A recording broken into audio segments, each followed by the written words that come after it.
Hey guys, if you're enjoying the content that I'm making, please click that subscribe button. Also remember to click that bell button and make sure to tick that box to send all notifications so you don't miss out on any videos. With that in mind, let's get on with the video.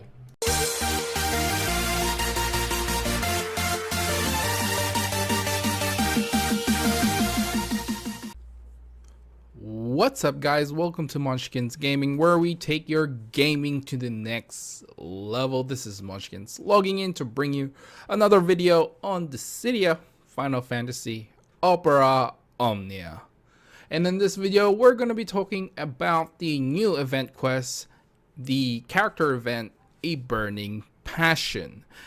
And just like my previous video, I'm going to be concentrating a lot more on the level 70 co-op quest rather than going through the solo run as well, because from the solo run's point of view, honestly, it's just bringing your strongest characters, and if you have any of the boosted characters that is recommended by the game, then you can use those characters as well because their stats are going to be boosted as well. So basically bring your strongest character or bring the boosted characters and bring your strongest summon, and basically trying to save as much of your abilities towards the end. But that is what the solo run has turned out to be, at least for me.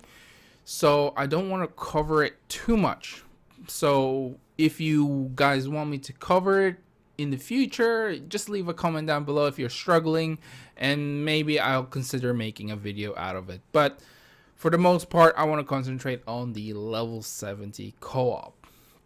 But before I do, one more news, and this was announced yesterday, at least for me in my time, and this was the E3 challenge, and it's called the Play an Unwelcome Return with Final Fantasy VI characters. So basically there's E3 obviously is out now and going, and they have an event that will last for about 45 minutes. Yeah, so about 45 minutes. They're gonna have like this event where you have to do a co-op quest, which is the Unwelcome Return co-op quest. So it's basically what the title is. And in this fight, you're gonna be taking two waves. The first one, I believe, is the Chimera, and the second one is the Skull Dragon. So if you haven't done this already, you can go ahead and check that out. It's actually out in the co-op section on the events.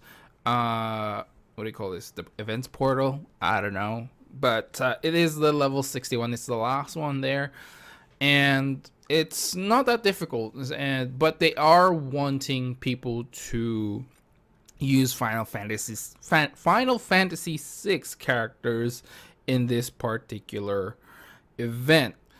And so the prospect is, or the idea is, people to join using Final Fantasy VI characters, and at the same time we get rewards, I think towards the end of the month, if we meet a certain threshold. So they're aiming for about 50%, at least 50% of characters that players use on the stream are all Final Fantasy VI characters. So you have a choice of the 5 that has come out, I believe. So you got Terra, you got Shadow, you got Cian, Sabin, and I believe it's Setzer, the gambler guy. So you got 5 choices of which characters you want. So the time listed here is on June 13 from 12:30 p.m. to 1:15 p.m. PDT. And I do believe there's another time here that they mentioned. So that's 7:30 to 8:15 UTC time. So I've calculated this, and I wanted to participate in this event, but it's about 3 a.m. for me. So that's a no-go already because I've got work the next day, and that's not happening, so unfortunately. So I'm gonna skip that. But for you guys, that can participate on that, go ahead and do that, because we do get a lot of rewards such as Power Stone, some more up upgrade quality, high quality upgrade items that you can use to upgrade your items with, and armor tokens as well have been mentioned to be one of the rewards. So it's not only for people who participate in the event, but for basically if we meet the majority of the 50% of Final Fantasy VI characters, not only the viewers or the players get the rewards, everyone, even if you haven't participated, you will get the reward. But if you can, please go ahead and participate on that. Now that that's out of the way, we can finally move on to the real part of this video. Why you guys actually clicked on this video. Let's get on with how to beat this aggressive little turtle. So first things first, as always, we're gonna go over the resistances and weaknesses of our beast that we need to kill. So the aggressive turtle actually does not have any resistances, but has only one weakness, which is ice, which is that's why you get snow, right? Because they're weak to ice, So going by its abilities, the first ability that it has is the water ability, which is a water brave magic attack, and it turns to Waterra from level 31 and changes to Waterga from level 61.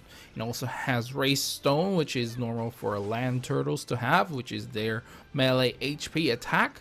It has Geyser, which is a ranged brave attack plus an HP attack. And it has Great Geyser, which is a group range brave attack plus HP attack after gaining brave based on its own initial brave, and it grants a speed up to itself. It also has the retreat, of course, like all turtles do.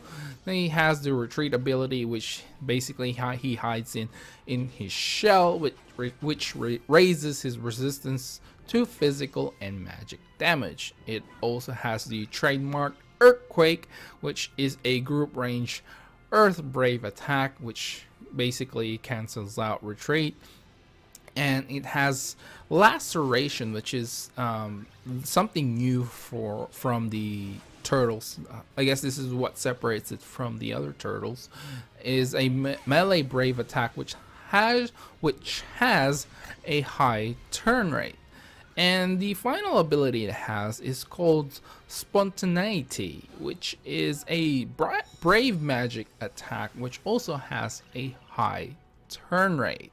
How are we supposed to take this down? Well, honestly, I just brought lightning again for this one, and I must say it's not easier than the last one, not easier than Thancred's little character event with the sand monster thing, which I just totally ignored what the name is right now. But this is a little bit harder. It's a turtle, it has defensive abilities, and it'll take longer than the one in Thancred's event quest, but at the same time this is a pretty aggressive turtle. That's hence the name aggressive turtle. It has quite a lot of different abilities that the normal turtles doesn't have, such as Geyser, which is the range brave attack and a HP attack, and of course another all-out attack, which is the Great Geyser, which is a group range brave attack and an HP attack afterwards. And it actually gains brave based on its initial brave, and it gives itself a speed up, so it's gonna be a little bit faster than your normal turtle. It also has Laceration, which is a high turn rate, and Spontaneity, which is another high turn rate brave attack, which is a little bit unusual for a turtle to have, but these are the things that you need to look out for.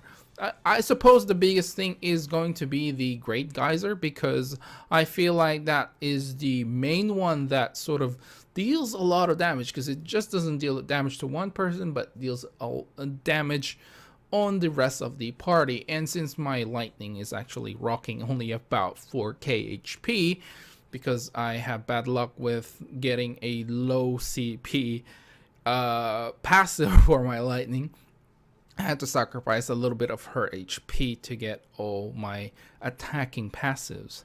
So, yeah, honestly speaking, this turtle isn't as difficult as I think that like the one that Aces was, because it doesn't normally retreat a lot.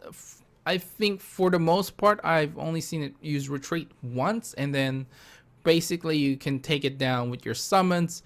Again, Chocobo, Sylph, and even Shiva is okay with this, and I mean, it is weak to ice, so Shiva's gonna be a good choice. And if you really want a more attacking power, Ifrit is there. But if you're gonna go into co-op, it's always Sylph and Chocobo, because they're the fastest one to fill out, and you can use them straight away. And by the time you use your second one, it's almost dead, or it is dead. So, you know, and by the time the third one comes out, it's definitely gonna die.